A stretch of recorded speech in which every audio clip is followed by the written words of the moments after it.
When you tell me you're afraid to make phone calls, I'm calling BS on that. That's just not true. You're just not trained properly. How you can be the greatest salesperson on the planet.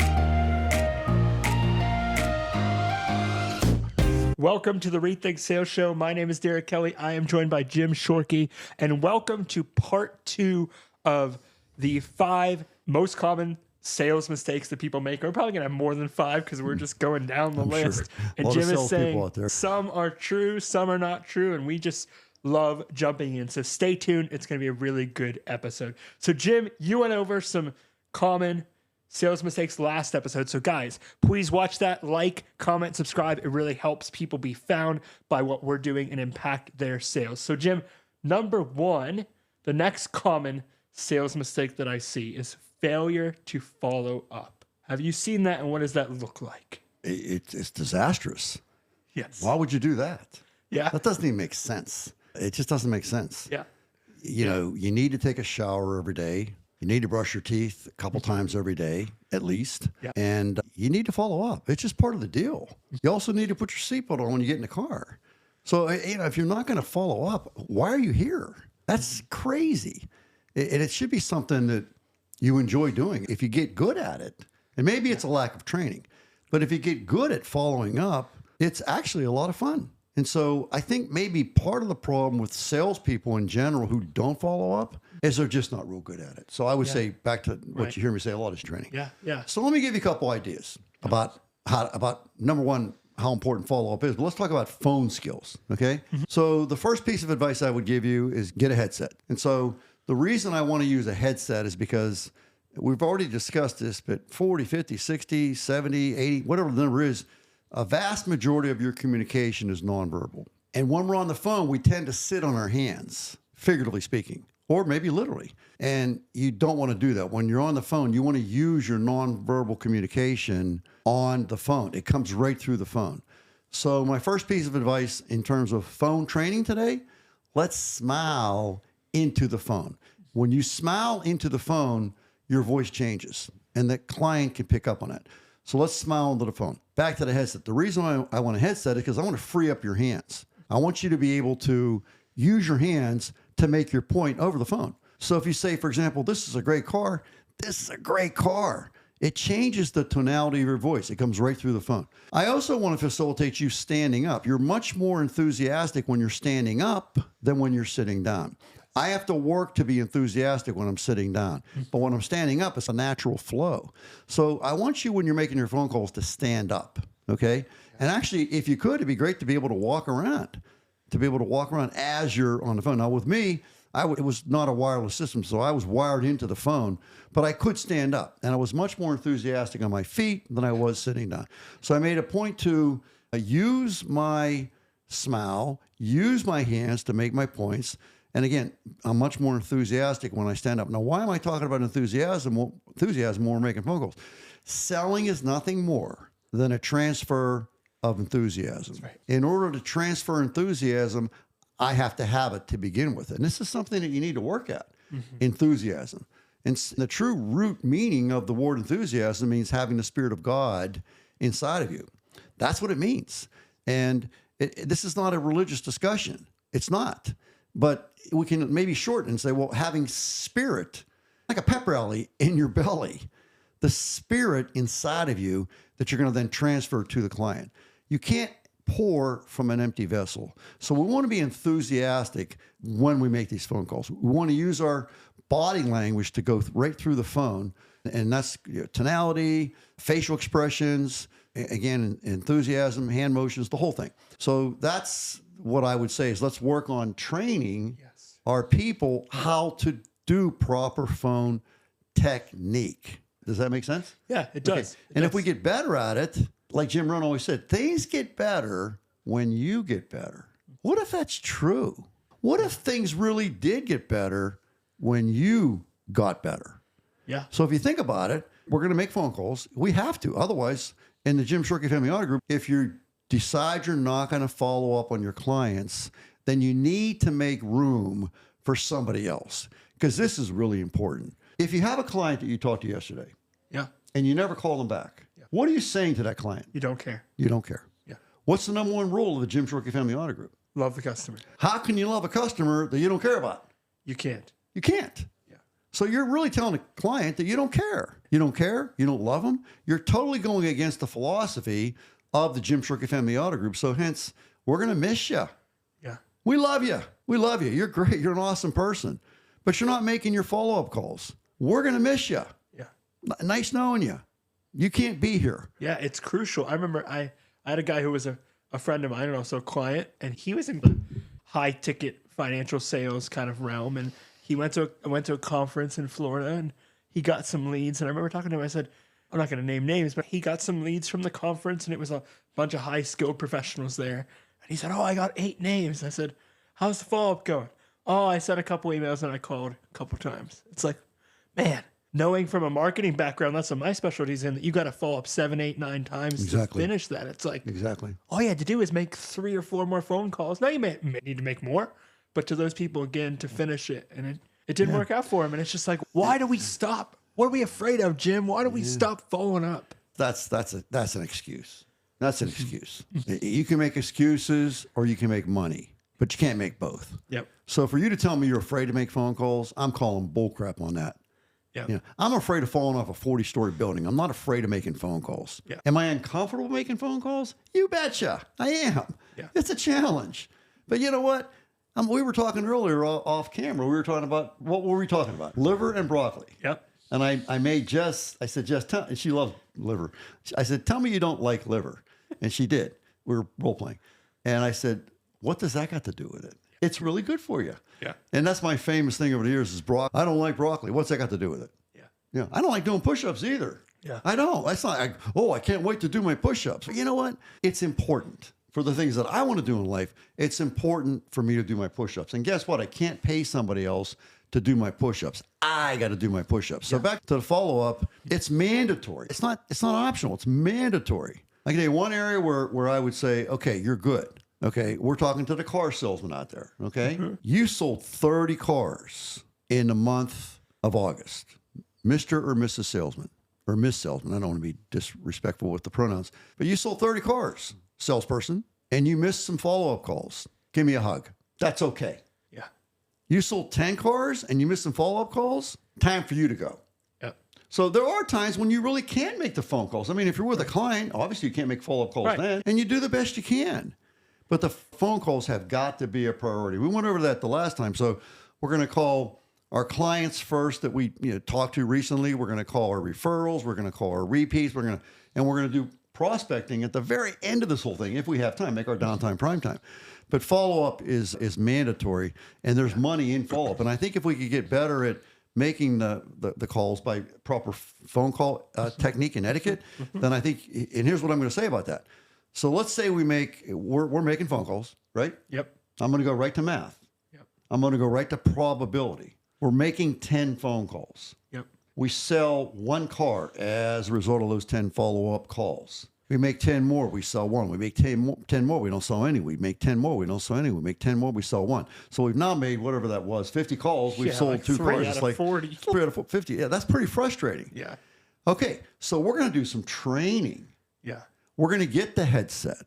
We're going to walk as we talk. We're going to use our hands to gesticulate. We're going to smile into the phone. We're going to be very enthusiastic, and we're going to have proper questions that we ask. We're going to learn how to use the phone. And now we make 10 phone calls, and we sell 3 cars. Now, how do you feel about making phone calls? A lot better. The phone call means money, right? Yeah. It doesn't mean waste of time. It doesn't mean stress. It means money. So now we make 10, we make 3, we make 10, we make 3, we make 10, we make 3 sales. And so we made 30 phone calls. We made 9 sales. I'm pretty excited about making phone calls. I can't wait to get to work tomorrow and make some phone calls because I know there's money in those phone calls. Yeah. Now let's stop for a second. What did I tell you at the beginning of this idea? Things get better when I get better. Things get better when you get better. So why don't we go to work on some more training? Yeah. Why don't we buy a book about how to make effective phone calls? I guarantee you, just go to Google and books on how to make effective phone calls. I guarantee you there's a book. I guarantee it. And I'm going to get that book. And if you think I'm kidding you, I am reading so many books right now about the brain. Derek, am I lying? Not lying. There's one right there. Powerful phone scripts. 500 words to use. Folks, look, okay? This is how I make my list. So I'm going to get my phone book with my pen, and I'm going to start underlining. It's like, holy crap. And so here's my list from the book. There's the list. I'm not making this up.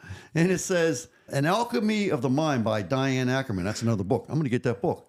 Number 2, novel experiences and learning. So novel meaning something new. Yeah. There's probably a lot of things on a lot of our lists that have been sitting there for a long time that we just need to Here's my list. It says memory training. Here's another book by Sharon Begley. Train your mind, change your brain. What? Change your mind, change your brain. The problem with the phone calls is your brain is not acclimated to making the phone calls. By doing the phone training, you're going to change your brain. Yep. Okay, now that's what I'm learning. Okay. So if you change your brain, now we have a new brain that actually likes and wants to make phone calls. And so because of that, now we're making those same 10 phone calls, we're getting 4 sales. Yeah. We're getting 5 sales. Holy cow. Man, that's I can't wait to get to the phone That's calls. a great sales mistake to discuss. Such a good one. Follow up. And when you tell me you're afraid to make phone calls, I'm calling BS on that. That's just not true. You're just not trained properly. It's training. Sales mistake number 2, over promising and under delivering. Oh, that's lying. No, we're not going to do that. That's not even worth talking about. Jim's like, next. Not acceptable. Next. If you're a thief, just remember, when you overpromise and underdeliver, you are unethical. And you got to take you with you. Always remember that. You go with you. Okay? So if you're driving on the road and you see a guy standing on the side of the road and you know that he's a liar, a thief, and a cheat, are you going to pick him up? Probably not. No, you're not. Bad idea. But if you see Jess on the side of the road and apparently her car broke down, you're going to stop and pick up Jess? You trust her. Yeah. You know her. Absolutely, you're going to stop and pick her up. So am I. I'm going to back up. Hey, come on, Jess, what's going on? Oh, I got a flat tire. Okay, can I help you change it? No, we don't have a spare tire. All right, where do we need to go? Let's go. Let's get it done. I need to get back to Grove City. I can't take you back, but I'll find somebody who will. Whatever. I'm going to be helpful. You have to understand that you go with you. So when you overpromise and underdeliver, you're unethical. And if you enjoy traveling with unethical people, welcome to the club, because you're going to get to do that today. You can't get away from it. So that's just BS, and you will not be at the Jim Shorkey. If you do that at the Jim Shorkey Family Auto Group, you will not be working at the Jim Shorkey Family Auto Group very long. We will catch you doing that once or twice, because it's very obvious. It's very obvious. We'll get the complaints. Yep. They have, remember. They promised me this, and I didn't get that. You're forgetting a detail, though. Yep. When I was there, what did they have? What did the customer have when they left the dealership? Your phone number. They had my name. They had my phone number. They had a picture of myself and my wife. And they called me. Yes. And they told me what happened. Yeah. And I got you in my office and said, Derek, is this true? Yes. Derek, this needs to stop. Yeah.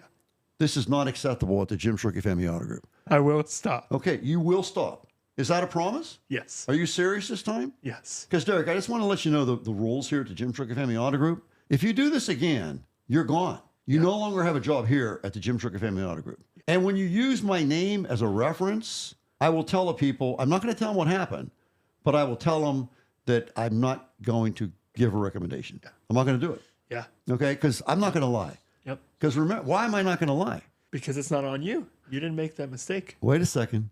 Come on. What did I just say to the audience? Because that person was lying. I go with me. If I lie today, I get to travel with a liar. I'm not going to violate that philosophy, the Jim Shorkey philosophy. I will not do it. We messed up. It's not good. What can I do to get you happy? But I'm not going to dodge it. I'm not going to. Remember, another piece of advice a guy told me a long time ago, really great advice. You don't have to remember the truth, but you do have to remember your lies. And you'll get caught every single time. When you lie, you have to remember what you said, and then you'll forget, because that's what happens. And I went and looked at the Ford afterwards. No, you told me you went and looked at the Kia. No, I didn't. I said the Ford. No, you said the Kia. Now you have no credibility. You've lost trust. So we're not going to let that happen. Yep. Does it happen at the Jim Shorkey Family Auto Group? Yes, it does. But it's not acceptable. We're not perfect. We're human beings. We do make mistakes. Do our salespeople overpromise and underdeliver? Unfortunately, yes, they do. If it becomes prevalent, then they're going to need to be eliminated. Yeah. Answer your question? Yeah. And the number 3 mistake that I often see, and I have a couple more, but number 3 would be failing to build relationships. That's impossible. These are not. I'm so far beyond that. The idea that I'm going to build that relationship from the greeting. I'm going to let them know that I want to write their name down because I don't want to forget it because I care about them. I'm going to ask them really important questions to find out where their emotions truly lie. I'm going to not do a planned pitch, speech, whatever, on the car. I'm going to do a presentation on the car around their wants and needs. I'm going to ask them to buy the car. I really am, very seriously. And when they say no, I'm going to say, wait a second, Derek, you told me you wanted these things here. Have we satisfied all these things? Is there anything here that we haven't satisfied? No, you got them all, Jim. Is there anything that maybe you thought of in the meantime that maybe you want to add to the list? Okay, what is that? Let's get that documented and let's try to see if we can resolve it. But once I resolve all the issues, I feel entitled to ask you to buy the car. And that's not high pressure. It's not. It's genuine sell. Hey, my business card says sales consultant, okay? I plan on being that today. I am selling. I'm here to sell. Make sense? Yeah. Okay. I think the last mistake that I often see, and I can go more, but this is the most common, is giving up too easily. And you talk about this before in some different places, but even in my younger years, I would often be like, oh, I don't know if that person was fully interested. I would fail to follow up because I gave up too easily, right? They seemed uninterested when I said this thing, or they didn't really respond to this call, or they didn't see this email. And if you're going to give up too quickly, you're in the wrong business. Okay, so I call it 7 no's. I got to hear 7 no's. And I used to train on this.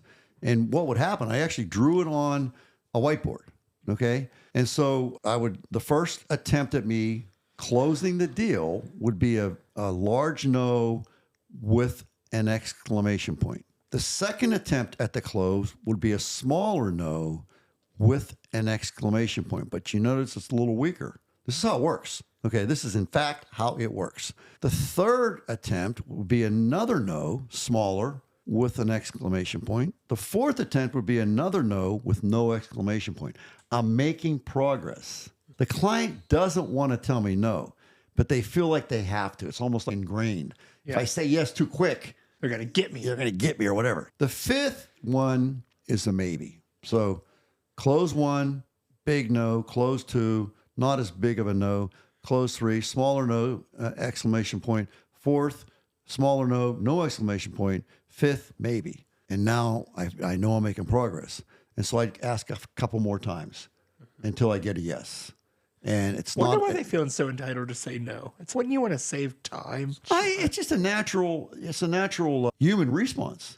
Do you need some help? Nah, I got this. Yeah, you always see at the store. Oh, can I help you with anything? Oh no, and then they come back around. And it's like, actually, yeah. Exactly. That's why when we trained, we never ever wanted our salespeople to say, "Can I help you?"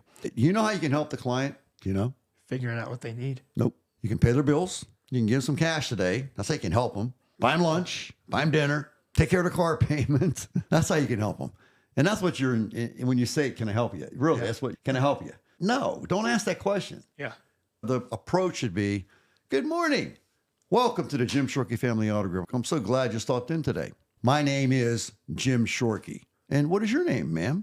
Oh, wonderful. Would you mind if I wrote that down? Where's can I help you at? Where's it fit into this? No. It doesn't. No, because then you're figuring out their exact needs. And do I need to ask them what they're looking for today? Do I really need to do that? They're obviously here. Yeah. They're looking for a car. They're looking for something. I don't think they're looking for a donkey. Yeah. We have some donkeys and they're not horses looking for food. And pigs out back. Right. So we can go look at those as well while you're here. No, they're looking for a car. Come on, gang. We don't need to ask questions that have already been answered. The fact that they walked on your lot, the fact that they called your dealership, the fact that they emailed you, they're looking for a car. They're not looking for an airplane. They're not looking for a vacation rental place. They're looking for a car. We don't need to ask them these stupid questions. I'm sorry. And maybe we're doing that at the Jim Shorkey Family Auto Group. I wouldn't know, but I think it's senseless. Why don't we do a proper greeting? Hi, how are you? Welcome. I'm so glad you stopped in today. And talk about body language. This would be really cool to do this. Watch this. How are you? Welcome to the Jim Shorkey Family Auto Group. I'm so happy that you stopped in today. Yeah. My name is Jim Shorkey. And what is your name, sir? Derek Kelly. Derek, wow. Would you mind if I write that down? I'm back on names, I got to tell you. Yeah, no problem. So is that D-E-R? E-K. E-K, okay. Yep. And Kelly, K-E? L-L-Y. Yep. All right. I'm going to write that down. And here's my business card. Oh, nice. Thank Just you. in case you forget my name, which would be understandable. Anyways, so what I would like to do, if it's okay with you, is I have 500 cars here on a lot today. Yeah. A lot. And I don't think you want to look at them all. Am I right about that? Definitely don't have time for that. Yeah, I wouldn't think so. Me neither. So would it be okay if I asked you just a few questions? Takes about 5 minutes. Yeah. Okay. Sounds great. No pressure, no obligation. Just a few questions to try to figure out what car you and I should go look at. Yeah. Rather than 500, we'll look at one or two. Yeah. Can we do that? Yeah. Just come on. If you could, come over here. Let's sit down. And would you like a cup of coffee? That'd be great. Okay. Black, something in it. What do you want? Yeah, let me just do black. Okay. Just black. I'll get you a cup of coffee. Have a seat here. I'll be right back. Okay. Here's the coffee. Wow. What a difference. Do you see? I'm trying to elevate myself. I'm trying to bring more value to the client. Instead of, how can I help you? I'm good. I'm just looking around. What Bad. do you do? Then you got to chase him back down and get him to stop. So you said, can I help you? They say no. And typically, come on, guys and girls, tell me if I'm wrong. You say, can I help you? They say no. And then what do you proceed to do? What they proceed to do is help the client. The client just told you didn't want to be helped. Yeah. So can I help you? No. Okay. What kind of car are you looking for? What did you want a rub or agreement? They just told you they didn't want your help. Yeah. Typical salesperson goes right into store, a gig. right? Instead of, they just said they didn't want help. Don't ask that question. That's like shooting yourself in the foot. Then it feels a lot more pushy. Can I do anything? No. Oh, we have sales on jeans and this and that. And it's like, That's what they do. I didn't ask you. I said, no, you can't help me. Why They go right into the pitch. Yep. They go right into the pitch. It's just, don't ask that question. Welcome them. Yeah. Thank them. Praise them. Give them your name. Or get their name. Write it down. You're showing them that you care. I don't want to forget your name. I think that's really disrespectful. When I do that, I'm just not real good at it. So if I write it down, I'll remember it better. So would that be okay, Derek? Yeah. Okay. DEREK. Yep. Got it. Okay. And here's my card. Yep. And no, if it's okay with you, I do have 500 cars in the lot right now, or 1,000, whatever that number is. And I know you don't want to look at them. Oh, I assume that. I don't want to waste your time. You're a busy guy. Could I ask you just a few questions that I've figured out that help me to make it easier for you to pick out the best car that we have here? Yeah. Would that be okay? 5 minutes is all I need. All right. Let's go sit down. So we're sitting down. We do the cup of coffee. He wants it black. We get it black. He has his coffee. What's his impression? What's your impression? Tell me honestly. What is your impression? You actually cared for me instead of just asking me some generic question of, because if you just say, how can I help? It feels like I'm just another person. I'm just another number to you. It's like, Jim Rohn said, things get better when you get better. I think part of the problem with the sales process in a lot of situations, I'm sorry for this bad language, but your sales process sucks. And the results show it. Results are the name of the game. If you're not selling enough cars, it's because you're doing something wrong. So things get better when you get better. What if that's true? Jim Rohn said, work harder on yourself than you do on your job. What was that book, by the way? Did you read it to me?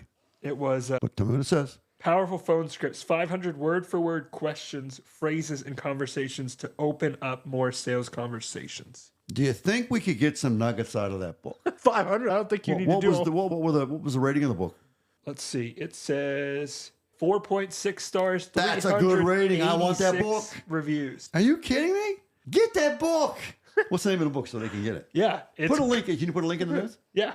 This is how Jim Shorkey does what Jim Shorkey does. Here's the book. 2 weeks to a younger brain. I'm not making this up, gang. I had a stroke. I had 3 brain bleeds. I should have, could have, would have died. Derek, am I telling the truth? Yes. I was in a really bad place. I'm working on my brain. I'm learning a lot about my brain, things that I never knew, and I'm developing my list. And it's interesting. 1 hour of exercise every single day is number 11. I just got a massive chill. What did I just do? You're crushing that, Jim. What did I just do? Just rocked on our break. for- You guys ate lunch. What did I do? We ate lunch, and Jim is a 67-year-old man, put 20 to 30 pounds of weight on his back and Give me a rocked around break. for- Give me credit. I want my trophy, okay? It was 30 pounds in my rucksack. It was 30 pounds in my rucksack. Plus, I was carrying 20-pound dumbbells. Wow. And I made it, and it was brutal. 67-year-old guy, stroke recovery victim. I made it 6 minutes and 30 seconds with those 20-pound dumbbells, and I was done. I was cooked. I took the dumbbells back in the garage. I could barely pick them up enough to put them on the shelf in the garage. I'm still on the clock. I got my sack on. So 30 pounds in the sack, 20 pounds on my hands. So I kept going. And I was throwing some hills in with the 30 pounds on my back. Now, I am a stroke recovery victim. I hate that word victim, but I am.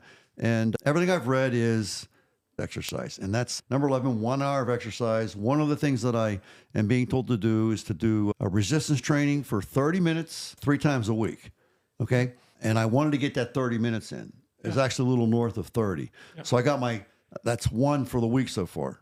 Okay. And I'm doing it. Here's the list, ladies and gentlemen. This is what I do. This is in Rethink You. Talk about Rethink You, Derek, will you please? This is in Rethink You. Yeah. It's called your to-do list And your not to do. and your to-not-do list. And I'm in the process of formulating it right now. But because Napoleon Hill tells you in the great book, Thinking Grow Rich, he says, even if you don't have all the steps down, start doing the ones that you have down. Start right now. You don't have to wait till the list is complete. So I'm doing it now. Such practical advice for these common sales mistakes that we make, whether it's in phone calls, whether it's in follow-up, whether it's in conversation, whether it's in giving up, just things that I think so many people watch this and say, man, your sales process is so refreshing. And it's becoming a movement of people. We're not going to name names, but a couple of people you're working with one-on-one that are like, man, we're crushing our sales and we're connecting. Rob Hoffman, who we've had here, he's now taking this process to his sales team. I'm teaching one of his people right now. Yeah. Yeah. Part And of it's that, that Terrell. whole process of hundreds of people have gone through Rethink You. So, Jim, you asked me to talk about Rethink You. It is really the process that you used to build the Jim Shorkey Family Auto Group. You can Google that yourself. Feel free to fact check us here. Check it out. See the results. But also, it's a program that many people have seen impact not just their business, but their marriage. It's the process. I told everybody that was around my bed when I was literally, I was sick. Let's just leave it at that. There was a lot of pain, and I said, I've made it very clear, I'm going to use Rethink You to rebuild the body of Jim Shorkey. Yeah. And that's what I'm doing. I'm only trying to prove to you, that was a rant there, I realize, but I'm only trying to prove to you that they're telling me what to do in the book, and that's what I'm doing. Yeah. That's what I'm doing. Jim, thank you. And guys, let us know in the comments below what was impactful to you. Maybe it was the emotional piece we got on here. Maybe it was some sales advice that we gave.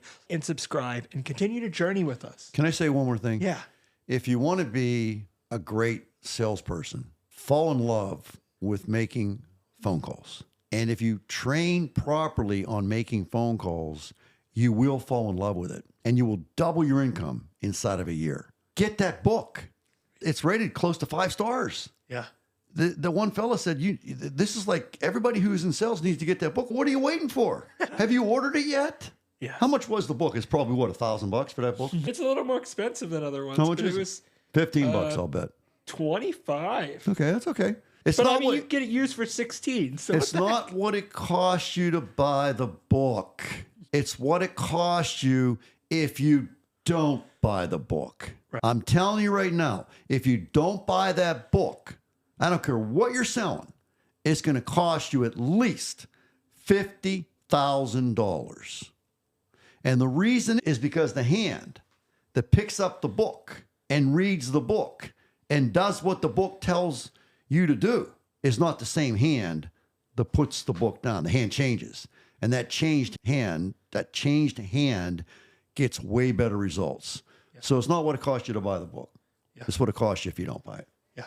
So what are you waiting for? Yeah. What are you grab that book, guys, and grab Rethink. I don't make a dime. I don't even know anything about the book. Just you saw it. She Googled it here. Jim Shorkey doesn't make a dime. Yeah. I'm getting that book. Thank you, Jim, for your great sales advice. And thank you, guys. We'll see you on the next episode.